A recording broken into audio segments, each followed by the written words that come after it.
अस्सलाम वालेकुम प्यारे दोस्तों, रावलपिंडी में बाप ने 35 साला बेटी की शादी 17 साला बेटे से क्यों करवा दी और शादी के 7वें माह बेटी ने किस चीज के बच्चे को जन्म दिया। बाप और बेटे पर कयामत टूट पड़ी। अपने बाप की बात सुनकर मैं हैरान रह गया था कि वो मेरी शादी करवाने की बात कर रहे थे, और वो भी मेरी ही बहन से। मैंने हैरानी और परेशानी से एक नजर अपनी बहन को देखा जो मुझसे उम्र में दुगने फर्क की थी, और एक नजर अपने बाप की तरफ डाली जो बिल्कुल संजीदा मूड में मेरे सामने बैठा ये बात कह गया। और जब मुझे किसी भी तरह इस बात की समझ नहीं आई तो मैंने अब्बा से कहा कि आखिर आप ऐसा सोच भी कैसे सकते हैं कि मैं अपनी बाजी से शादी कर लूंगा। ये किसी भी तरह मुमकिन नहीं है। मैं जो दोनों पैरों से अपाहिज था, अपने हर मामले में बेबस था। अब्बा न जाने क्यों मेरी ही बहन के साथ मुझे बांधना चाहते थे, शायद इसलिए क्योंकि वो मेरी जिम्मेदारी से भागना चाहते थे, या फिर बहन की उम्र ने इन्हें इस फैसले पर मजबूर किया था। और इससे भी ज्यादा हैरत मुझे इस बात पर थी कि मेरी 35 साला बहन बिल्कुल खामोशी से मेरे सामने खड़ी थी। इसने अब्बा के इस फैसले के खिलाफ एक लफ्ज भी नहीं कहा था। मैंने अब्बा से कहा, मैं ये नहीं कर सकता, मुझे शादी नहीं करनी है, और अभी तो मैं सिर्फ 17 साल का हूँ। अब्बा कहने लगे, मैंने तुमसे तुम्हारी मर्जी नहीं पूछी, अपना फैसला सुनाया है। तुम्हारी माँ मर चुकी है, तुम मुकम्मल तौर पर अपाहिज हो। कब तक मैं तुम्हारी जिम्मेदारी संभालूंगा? और फिर तुम्हारी ये काली कलोटी बहन, इसके लिए कोई रिश्ता भी नहीं आता, और जो आता है वो भाग जाता है। मैं इसे भी कब तक इस दहलीज पर बिठा कर बूढ़ा करूंगा? बेहतर ये है कि मेरे मरने से पहले मैं तुम दोनों को एक दूसरे के साथ जोड़ दूं, ताकि मुझे ये तसल्ली रहे कि मेरे पीछे मेरे बच्चे बर्बाद नहीं होंगे। अब्बा की इस अजीब और गरीब मंतक पर मैं बस इन्हें देख कर ही रह गया था। वो खुद हम दोनों को अपने हाथों से बर्बाद करना चाहते थे। कह रहे थे कि इन्हें हमारी बर्बादी का डर नहीं होगा। क्या किसी भाई की किसी बहन से शादी हो सकती है? मगर अब्बा अपने फैसले पर अटल थे। मेरी तो अब्बा के आगे चलती नहीं थी। लेकिन बाजी, मुझे इन पर बड़ी हैरानी हो रही थी कि इन्होंने एक बार भी इस जालिमाना फैसले के खिलाफ कुछ नहीं कहा था। मैंने बाजी से कहा कि आप अब्बा से बात क्यों नहीं करती? बाजी ने आंसू भरी नजरों से मुझे देखा और कहने लगी, क्या तुम नहीं जानते कि इस घर में मेरी हैसियत क्या है? 35 साल की उम्र में मैं भी अपने बाप के घर बैठी हूँ। ऐसी हालत में मैं क्या अब्बा के खिलाफ जा सकती हूँ? बाजी के अंदाज बता रहे थे कि अब्बा इन्हें इस रिश्ते के लिए पहले ही तैयार कर चुके थे। तभी तो इन्होंने कोई खास रिएक्शन नहीं दिया था, बस खामोशी से हाथ बांधकर अब्बा की ताबेदारी की थी। अब्बा ने खुद ही हम दोनों को अपने सामने बिठाया और जबरदस्ती निकाह पढ़ाना शुरू कर दिया, और बाजी ने बाखुशी कबूल है कहकर मुझसे निकाह कर लिया। तो मेरे पास भी कोई रास्ता न बचा। मैं तो एक जगह से दूसरी जगह जाने के लिए भी अब्बा का मोहताज था। न खड़ा हो सकता था, न खुद से बैठ सकता था। नहाना धोना और हाजत से फारिग होना तो बहुत दूर की बात थी। ऐसे में अब्बा के खिलाफ कैसे जाता? इसीलिए मैंने भी कबूल है कहकर अपनी ही बहन से शादी कर ली। और ये कहते हुए मैं शर्म से जमीन में गड़ने लगता हूँ कि जिसे सारी जिंदगी बाजी कहा, इसे ही मेरी बीवी बना दिया गया। इस निकाह पर अब्बा ऐसे मुतमईन हुए जैसे कोई बहुत बड़ा मुहर्रका सरंजाम दिया गया हो, जबकि मैंने शर्म से नजर उठाकर अपनी बहन की तरफ नहीं देखा था, और मेरी बहन ने भी मुझसे नजरें चुरा ली थी। फिर अब्बा ने मुझे व्हील चेयर पर बिठाकर मेरे कमरे में छोड़ दिया। रात के तकरीबन 10 बज रहे थे। मैं अपने बिस्तर पर लेटा था और आंखें बंद किए एक कर्ब से गुजर रहा था। वो तो खुदा का शुक्र था कि बाजी मेरे पीछे कमरे में नहीं आई थी, वरना शायद मैं अपने आप से भी नजरें न मिला पाता। और फिर ऐसे ही में इस बेजोड़ रिश्ते के बारे में और अब्बा के इस अनोखे फैसले को सोचते सोचते सो गया। लेकिन जब आधी रात को मेरी आंख खुली तो मेरे होश उड़ गए, क्योंकि मेरी बाजी मेरी ही बिस्तर पर सोई हुई थी। वो कब कमरे में आई थी, कब सोई थी, मुझे कुछ होश नहीं था। मैंने दोबारा करवट बदलकर आंखें मूंद ली और खुद को बाजी से बेनियाज कर लिया। मैं तो एक शोहर की हैसियत से इन पर नजर डालना भी गवारा नहीं कर सकता था। अगली सुबह अब्बा ने बाजी को हुक्म दिया कि मुझे नहलाना धुलाना और हाजत से फारिग करवाना अब सब इनकी जिम्मेदारी है। जो काम कई सालों से अब्बा कर रहे थे वो बाजी के हिस्से में आ गया था। जबकि मुझे ये सब सुनकर बड़ी शर्मिंदगी हुई थी। मैंने अब्बा से कहा कि मैं बाजी से ये सब कुछ नहीं करवा सकता। ये सुनकर अब्बा गुस्से में बोले, शर्म नहीं आती? अपनी बीवी को बाजी कहता है? अब से इसे नसीम कहा कर, इसका नाम नसीम है और ये तेरी बीवी है। ये क्या बाजी बाजी की रट लगा रखी है? अब्बा के गुस्से पर मैं बुरी तरह सहम गया था। अब्बा बगैर मेरी जरूरतों को पूरा किए घर से निकल गए और मजबूरन बाजी को ही मेरे सारे काम करने पड़े थे। इनके चेहरे पर भी वैसी ही शर्मिंदगी थी जैसी शर्म मैं महसूस कर रहा था। खासकर मुझे नहलाते वक्त तो इन्होंने एक बार भी मेरे वजूद पर नजर नहीं डाली। मैं इनके जज्बात को समझ सकता था, इसीलिए मैंने भी कोशिश की थी कि इनसे नजर ना मिलाऊं। मुझे साफ सुथरा करने के बाद जब बाजी ने बिस्तर पर बिठाया तो कहने लगी, मुझे माफ कर दो, मेरी वजह से तुम्हारी जिंदगी भी बर्बाद हो रही है। ये कहकर वो फूट फूट कर रोने लगी। मुझे अपनी मासूम सी बाजी पर तरस आया। अगर इनके रिश्ते नहीं आए थे तो इसमें इनकी क्या गलती थी? वो बेचारी तो खुद हालात की मारी हुई थी। फिर अब्बा ने हम दोनों पर बराबर ही जुल्म किया था, इसलिए मैंने बाजी का हाथ पकड़ लिया और कहा, आप ना रोए, जल्द ही सब कुछ ठीक हो जाएगा। उस दिन के बाद बाजी ने मेरा बहुत ज्यादा ख्याल रखना शुरू कर दिया था। वो सारा दिन घर के काम करती और अब्बा के आने के बाद कई घंटे अब्बा की खिदमत में भी गुजारती और फिर जब मेरे पास आती तो मेरे सारे काम काज बखूबी करती। इन्होंने आहिस्ता आहिस्ता शायद हमारे रिश्ते को कबूल कर लिया था, क्योंकि अब मुझे इनके चेहरे पर शर्म के आसार नजर नहीं आते थे। वो बआसानी मेरे सारे काम काज कर दिया करती थी। एक रात तो हद ही हो गई। बाजी ने खुद हम दोनों के दरमियान की सारी दीवारें गिरा दी और मेरे साथ वो ताल्लुक कायम कर लिया जिसके बारे में मैंने कभी सोचा भी नहीं था। मुझे खुद ठीक तरह से मालूम नहीं था कि हम दोनों के दरमियान क्या हुआ है, लेकिन सुबह मैं जिस हालत में बिस्तर से उठा था, मुझे पता चल गया था कि बाजी अपने जज्बात पर काबू नहीं रख सकी हैं। मेरे कपड़े बिस्तर से नीचे पड़े थे, बिस्तर की चादर भी ढलकी हुई थी और बाजी भी नीम बरहाना हालत में मेरे बराबर में सो रही थी। मैंने उठकर जब सब कुछ इस हालत में देखा तो मैं जान गया कि बाजी ने रात मेरे साथ गुजारी है। मैं हमेशा से ही दवाइयां लेकर सोता था, शायद इसीलिए मुझे गुजरी रात का कोई पल याद नहीं था। लेकिन फिर जब बाजी उठी और मैंने ढके छुपे लफ्जों में इनसे जानना चाहा तो इन्होंने इस बात का इतराफ कर लिया कि हमारे रिश्ते से मजबूर होकर इन्होंने मुझसे अपना हक वसूल कर लिया है। पहले तो ये सुनकर मुझे हैरत का शदीद झटका लगा था, लेकिन फिर मैं खामोश हो गया, क्योंकि शायद हमारे रिश्ते का अब यही तकाजा था। मैं भी 17 साल का जवान होता मर्द था, अपाहिज था तो क्या हुआ, मुझे भी जिंदगी में किसी साथी की ख्वाहिश होती थी और अब बाजी वो साथी बन गई थी, तो मैंने भी हर बात को कबूल कर लिया था। दिन ऐसे ही गुजरते चले गए। बाजी हर वक्त खामोश रहती, सारा दिन घर के काम काज, फिर अब्बा की खिदमत और फिर मेरा ख्याल रखना।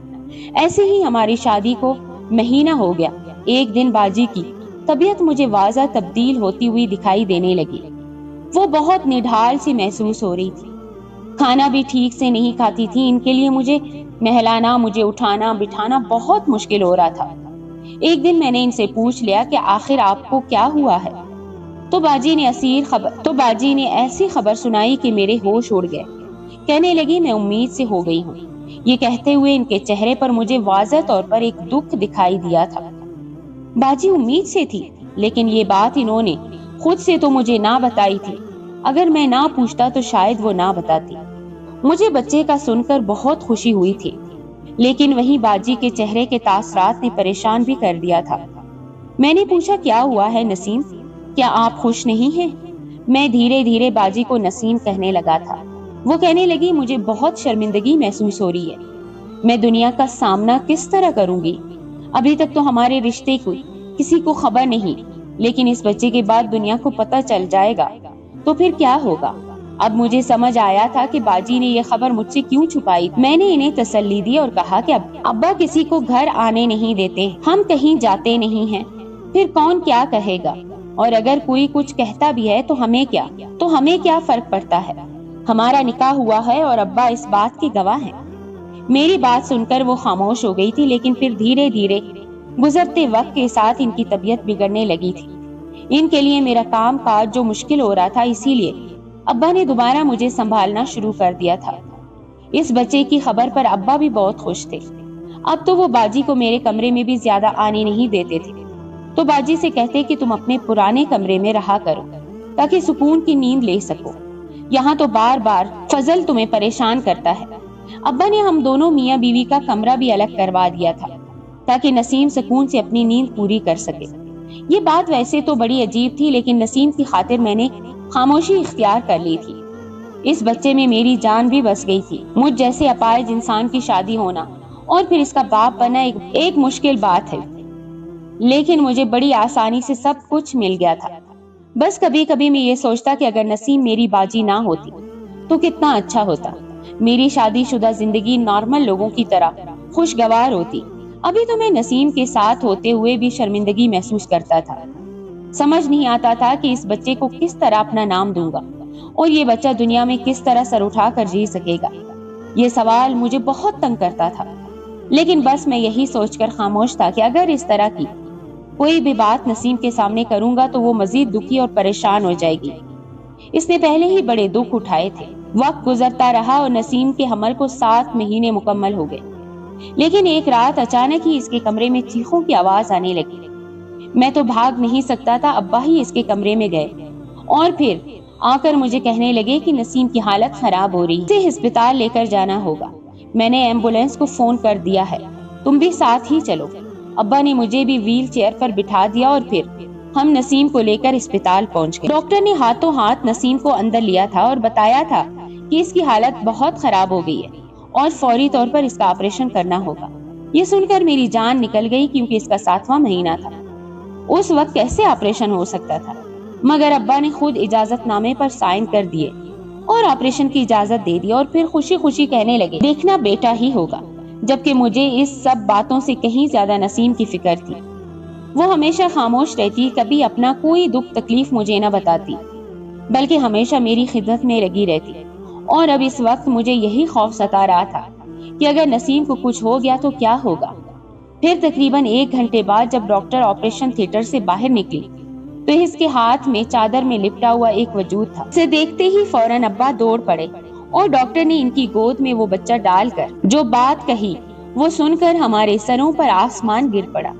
ایسا لگ رہا تھا جیسے ہم پر قیامت کی گھڑی آ گئی ہو۔ ڈاکٹر نے کہا تھا کہ نسیم کی حالت بہت سیریس ہے، وہ ICU میں ہے اور اس کے پیٹ پہ موجود بچہ اب سے 3 مہینے پہلے ہی مر گیا تھا۔ چونکہ نسیم نے کسی ڈاکٹر کو نہیں دکھایا تھا، نہ ہی اس کا کوئی الٹرا ساؤنڈ ہوا تھا، اس لیے یہ بات پتہ نہیں چل سکی تھی کہ بچے کی گروتھ رک گئی۔ مرا ہوا بچہ جو کہ نامکمل بنا ہوا تھا اور دیکھنے میں ہی بھیانک لگ رہا تھا۔ ڈاکٹر نے اس کی تدفین کا کہہ دیا تھا، ساتھ ہی نسیم کے لیے دعاؤں کا کہہ کر وہ چلی گئی تھی، کیونکہ اس کی حالت ٹھیک نہیں تھی، وہ ہوش میں نہیں آئی تھی۔ یہ سب سن کر میری تو جان ہی نکل گئی تھی، جبکہ ابا کا حال بھی کچھ مختلف نہیں تھا۔ وہ دل تھام کر بیٹھے تھے۔ میں نے روتے ہوئے ابا سے کہا یہ سب کچھ آپ کی وجہ سے ہوا ہے، آپ نے ہم دونوں کی شادی کروا کر گناہ کیا ہے اور گناہ کی سزا ایسی ہی ہوتی ہے۔ کیا بہن بھائی کی شادی بھی ممکن تھی؟ لیکن آپ نے اپنی ضد کی وجہ سے ہم دونوں کو زبردستی ایک رشتے میں باندھ دیا، اور اب دیکھ لیجئے کہ یہ آپ کی گود میں جو بچہ موجود ہے، اس کی شکل اور جسامت بتا رہی ہے کہ اللہ ہم سے کس قدر ناراض ہے۔ ڈاکٹر کہہ کر گئی تھی کہ نسیم کا زندہ رہنا ایک معجزہ ہے، کیونکہ مرا ہوا بچہ پیٹ میں ہو تو عورت زیادہ دیر تک زندہ نہیں رہ سکتی، اس کے پیٹ میں زہر پھیل جاتا ہے۔ لیکن نہ جانے کیسے نسیم اتنے مہینوں سے زندہ تھی۔ ہاں البتہ وہ تکلیف میں ضرور تھی، لیکن اس نے کبھی اپنی تکلیف کے بارے میں ہمیں نہیں بتایا تھا۔ میں ابا سے کہنے لگا کہ گناہوں کا نتیجہ ایسا ہی ہوتا ہے، اب جا کر اس گناہ کو دفنا دیجیے۔ ابا خاموشی سے وہ چادر میں لپٹا بچہ لے کر چلے گئے تھے۔ 3 دن تک ہم اسی طرح ہسپتال میں زندگی اور موت کی جنگ لڑتی نسیم کو دیکھتے رہے تھے، اور پھر 3 دن بعد جا کر وہ مکمل طور پر ہوش میں آئی تھی۔ میں جیسے ہی اس کے پاس گیا تو وہ پھوٹ پھوٹ کر رونے لگی۔ میں نے اسے سینے سے لگایا اور ہمارے بچے کی موت کی خبر سنائی تو وہ اچانک ہی چپ ہو گئی، جیسے ایسے کوئی سکون سا مل گیا ہو۔ میں حیرت سے اس کے بدلتے ہوئے تاثرات دیکھنے لگا۔ مجھے تو لگا تھا کہ یہ خبر سن کر وہ پاگل ہو جائے گی، لیکن وہ تو ایسے پرسکون نظر آ رہی تھی جیسے اسی خبر کی منتظر ہو۔ نسیم کا یہ رویہ میری سمجھ سے باہر تھا۔ اس سے پہلے کہ مزید سمجھ پاتا کہ اسے کیا ہوا ہے یا پھر اس کی ذہنی حالت خراب ہو رہی ہے، ابا کمرے میں چلے آئے۔ وہ بچے کو دفنا کر آئے تھے، ان کی حالت کافی خراب ہو رہی تھی۔ ان کو دیکھتے ہی نسیم زور زور سے ہنسنے لگی اور ہنستے ہی چلی گئی۔ ابا بھی ایک دم شاکڈ ہو گئے اور میں بھی نسیم کو سنبھالنے لگا، اسے سمجھانے لگا کہ خود کو سنبھالو، تمہیں کیا ہوا ہے؟ وہ کہنے لگی آج مجھے پہلی دفعہ سکون ملا ہے، اپنے باپ کے چہرے پر یہ غم دیکھ کر میرے دل کو تسلی ہو رہی ہے۔ آج پہلی بار مجھے لگا ہے کہ خدا نے انصاف کر دیا ہے، یہ انسان تو میرا باپ کہلانے کے لائق بھی نہیں ہے۔ نسیم کی بات سن کر ابا کی آنکھوں سے آنسو بہ رہے تھے۔ میں نے پہلی دفعہ ابا کو ٹوٹا بکھرا ہوا دیکھا تھا۔ وہ ہاتھ جوڑ کر نسیم سے معافی مانگنے لگے تھے، جبکہ نسیم نے منہ پھیر لیا تھا۔ بار بار ابا اس سے معافی مانگ رہے تھے، لیکن اس پر رتی برابر بھی اثر نہیں ہو رہا تھا، جبکہ مجھے اس معاملے کی کچھ بھی سمجھ نہیں آ رہی تھی۔ پھر ابا روتے ہوئے کہنے لگے آج پہلی بار مجھے میرے گناہ کا احساس ہو گیا ہے۔ آج میں قبرستان سے لوٹا ہوں تو میرے دل کی حالت بدل گئی ہے۔ مجھے خوف آ رہا ہے کہ جب میں مٹی تلے جاؤں گا تو میرے ساتھ کیا ہوگا۔ میں نے جو ناانصافی تیرے ساتھ کر دی ہے اس کے لیے مجھے معاف کر دے۔ آج تک مجھے احساس ہی نہیں تھا کہ اس دنیا کے بعد بھی اگلی دنیا ہے۔ میں تو بس گناہ کر کے خود کو طاقتور سمجھ بیٹھا تھا۔ آج اس معصوم سی جان کو دفناتے وقت جب میرے ہاتھ کانپے تو مجھے احساس ہوا کہ آج نہیں تو کل مجھے بھی اس مٹی کے نیچے جانا ہے، اور پھر میں اپنے گناہوں کا خدا کو کیا جواب دوں گا۔ ابا ہاتھ جوڑے کھڑے تھے، لیکن نسیم نے ابا کو ہرگز بھی معاف نہیں کیا تھا، اور ابا روتے ہی چلے گئے تھے، یہاں تک کہ انہیں ہارٹ اٹیک ہو گیا تھا اور ڈاکٹر انہیں ایمرجنسی میں لے کر بھاگے تھے۔ ان سب حالات نے مجھے پریشان کر دیا تھا۔ میں اپاہج تھا، نہ میں نسیم کو سنبھال سکتا تھا، نہ میں ابا کو دیکھ سکتا تھا۔ میں نے غصے میں نسیم سے کہا آخر بتاتی کیوں نہیں ہو کہ یہ سب کیا معاملہ ہے؟ ابا کس بات کی معافی مانگ رہے تھے؟ اور تمہیں کیا ہو گیا ہے؟ میں مانتا ہوں کہ ہمارا بچہ اس دنیا سے چلا گیا ہے، لیکن اس کا یہ مطلب نہیں کہ تم ہمارے باپ کو بھی مارو۔ میری بات سن کر نسیم نے میری طرف دیکھا اور کہنے لگی ہمارا بچہ؟ وہ ہمارا بچہ نہیں تھا، وہ تمہارے باپ کا بچہ تھا۔ تمہیں تو ابا نے زبردستی بیچ میں ڈالا تھا تاکہ اپنا گناہ چھپا سکے۔ وہ بچہ ایک گناہ تھا جو تم سے نہیں تمہارے باپ سے تھا۔ میں تو چاہتی ہی نہیں تھی کہ وہ زندہ رہے، ورنہ اسے دیکھ کر مجھے ہر پل وہ اذیت یاد آتی جو میں سالوں سے برداشت کر رہی ہوں۔ یہ کہہ کر نسیم پھوٹ پھوٹ کر رونے لگی اور میں ہکا بکا رہ گیا۔ پھر نسیم نے جو سچ مجھے بتایا وہ جان کر میرے قدموں سے زمین نکل گئی۔ نسیم کہنے لگی کہ تم اور میں سگے بھائی نہیں ہیں۔ ابا سے پہلے میری اماں کی شادی ہوئی تھی، پھر شادی والے دن ابا نے صاف صاف اماں سے کہہ دیا کہ وہ کسی اور کو پسند کرتے ہیں، اور یوں انہوں نے اماں کی طرف نظر اٹھا کر بھی نہیں۔ اماں بے اولادی کا دکھ سہتے سہتے تھک گئی تو اپنی بہن سے مجھے گود لے لیا، اور یوں میں ابا کی بیٹی بن گئی۔ مجھے گود لینے کے بعد میری اماں نے ابا سے شکوے شکایتیں ختم کر دی تھی، اس لیے ابا کو میرا وجود برداشت ہو گیا تھا۔ پھر جب میری ماں کا بیماری میں انتقال ہوا تو ابا نے تمہاری اماں سے ہی شادی کر لی۔ تمہاری اماں وہ عورت تھی جس سے ابا محبت کرتے تھے۔ تمہاری اماں ایک نیک عورت تھی، اس نے بھی میرا پورا خیال رکھا۔ پھر تمہاری ماں بھی تمہاری پیدائش کے وقت اس دنیا سے چلی گئی اور تم اپاہج اس دنیا میں آئے۔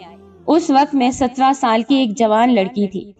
ابا کے سوا میرا کوئی سہارا نہیں تھا، بجائے اس کے کہ ابا مجھ پر رحم کھاتے، میرے ساتھ ہمدردی کرتے۔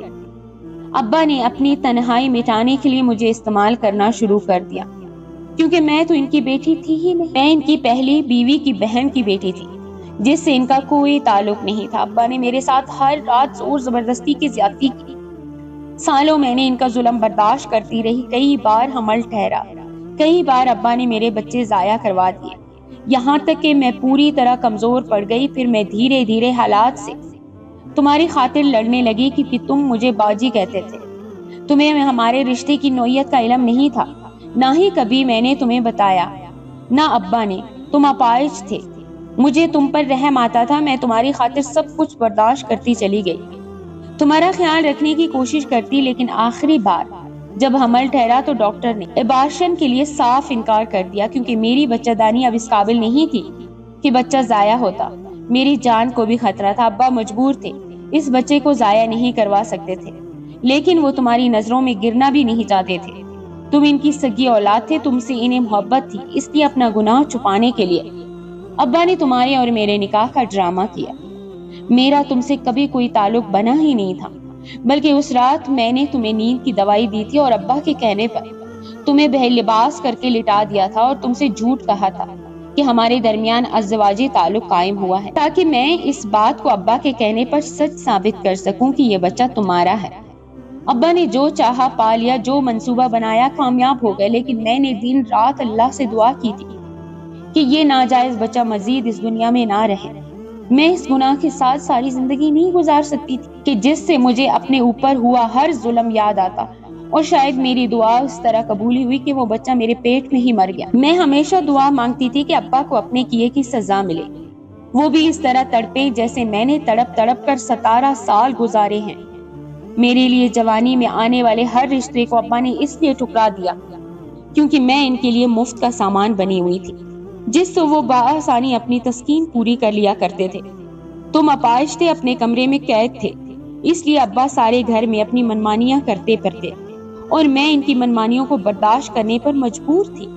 मैं हर वक्त दिल से अब्बा को बद्दुआएं दिया करती थी। मेरी बद्दुआ कबूल हो गई और जब मरा हुआ बच्चा अब्बा की गोद में गया तो वो सदमे से नढाल हो गए, क्योंकि शायद इन्होंने इस बच्चे से उम्मीदें बांध ली थी या वो इस बच्चे से मोहब्बत करने लगे थे। फिर कब्रिस्तान जाकर तो इन्हें अपनी मौत भी याद आ गई और अब वो अपने गुनाहों की आग में जल रहे हैं। इस सब में मेरा कोई कसूर नहीं है, ये कहकर नसीम फूट फूट कर रोने लगी थी और मैंने इसे गले लगा लिया था। वो पूरी तरह बिखर चुकी थी और मैं इसे समेटना चाहता था। मैंने कभी सोचा भी नहीं था कि मेरे अब्बा का इतना भयानक रूप होगा। मेरे सामने तो कभी अब्बा ने ऐसी कोई हरकत ना की, लेकिन मुझे ये अच्छी तरह मालूम था कि वो जबरदस्ती नसीम को घंटों अपने कमरों में बिठा कर रखते और इसके साथ क्या करते थे इसका इल्म आज मुझे अच्छी तरह हो गया था। कुछ देर बाद डॉक्टरों ने बताया था कि अब्बा इस दुनिया से चले गए हैं। अपने गुनाहों का बोझ अपने जमीर पर लिए वो हमेशा के लिए हमसे बिछड़ गए थे। कुछ मोहल्लेदारों को बुलाकर मैंने अब्बा की तदफीन करवा दी थी और फिर सबको अपने नसीम के रिश्ते के बारे में भी बता दिया था। मेरी सगी बहन नहीं थी, मेरा इसका निकाह मुमकिन था, इसलिए मैंने एक दफा फिर सही तरीके से हमारा निकाह पढ़वा लिया, क्योंकि अब हम दोनों का एक दूसरे के अलावा कोई सहारा नहीं था। फिर नसीम पर हुआ हर जुल्म मुझे मालूम था और मैं इसका मदावा भी कर सकता था। आज मैं और नसीम मियाँ बीवी हैं, हम दोनों एक दूसरे का ख्याल रखते हैं। दोबारा नसीम की गोद में औलाद की खुशी तो नहीं आई, लेकिन मैंने इसे माजी के गमों से निकाल लिया है। आप लोग दुआ करें कि जल्द ही हमारे आंगन में औलाद की खुशियां भी आ जाए। अक्सर मैं नसीम से कहता हूँ कि वो अब्बा को माफ कर दे, लेकिन मेरी इस बात पर वो खामोशी से पहलू बदल जाती है। आप लोग बताएं, क्या मुझे नसीम को इस बात के लिए मजबूर करना चाहिए कि वो मेरे अब्बा को माफ कर दे या फिर नहीं? कमेंट बॉक्स में अपनी राय जरूर देना।